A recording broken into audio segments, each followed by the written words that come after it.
మనం చాలా మంది ఇళ్ళకి వెళ్తామండి. అది చిన్నపిల్లలు ఉన్న ఇళ్ళకి వెళ్ళాం అనుకోండి, వాళ్ళు ఏం చేస్తారంటే సరదాగా ఉప్పు తీసుకెళ్లి నోట్లో పెట్టుకొని మళ్ళీ ఆ చెయ్యి అందు పెట్టేసి మళ్ళీ నోట్లో పెట్టుకుంటారు.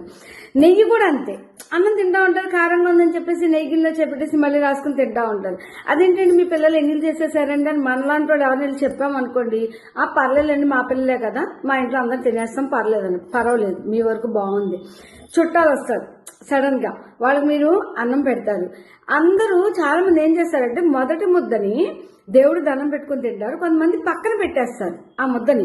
మీరు అదే ఎంగిలి ఉప్పు ఎంగిలి నెయ్యి పెట్టారనుకోండి, అది ఎంత పాపం అండి, అది అర్థం కావట్లేదు. అరే పెద్దవాళ్ళు కూడానండి ఫ్రిడ్జ్ లో వాటర్ తీసుకుంటారు, బాటిల్ ఎత్తిపోసుకోకుండా ఖర్చు పెట్టుకుని తాగేసి మళ్ళీ ఫ్రిడ్జ్ లో పెట్టేస్తారు. మళ్ళాంటి వాళ్ళు వెళ్ళినప్పుడు ఆ వాటర్ ఎలా తాగాలి? తింటూ కూడా వాళ్ళ ప్లేట్లో తీసేసి వేళ ప్లేట్లో పెడతారు. అది తినేవాళ్ళు ఇష్టం అండి, కొంతమందికి ఇష్టం ఉండదు. తింటూనే మేమేమి ఎంగిల్ చేయము, మేము శుభ్రంగానే తింటాము అని అంటారు. కానీ తినలేని వాళ్ళకి చాలా కష్టం అండి. ఎంగిలి మాత్రం దయచేసి పెట్టకండి. ఎందుకంటే మీ పిల్లలు, మీరు ఇంట్లో అత్తగారు మామగారు ఆడపడుచు అందరూ తినేస్తారు, మన పిల్లలే కదండి, బయట వాళ్ళు తినరు. కాబట్టి జాగ్రత్త అండి, పెద్దవాళ్ళు పెట్టేటప్పుడు మీరు ఫ్రెష్గా ఉన్నది తీసి పెట్టండి, అదే పెట్టండి అని నాకు చెప్పాలనిపించింది. ఎందుకంటే నేను చాలా మంది ఇళ్లలో చూశాను. అక్కడికి వెళ్ళి మీరు ఏమన్నా అనుకోండి, మంచినీళ్ళు తాగాలన్నా కూడా భయం వేస్తుందండి. అలా అన్ని ఎంగిల్ చేసి పెట్టేస్తున్నారండి. అదొక్కటి అందరూ మారితే బాగుంటది.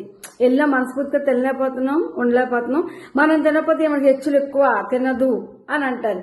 హెచ్చులు ఎందుకు ఎక్కువ అవుతాయండి? మీరు చేసే పనులు చూస్తేనే వస్తాయి, లేకపోతే ఎందుకు తినము?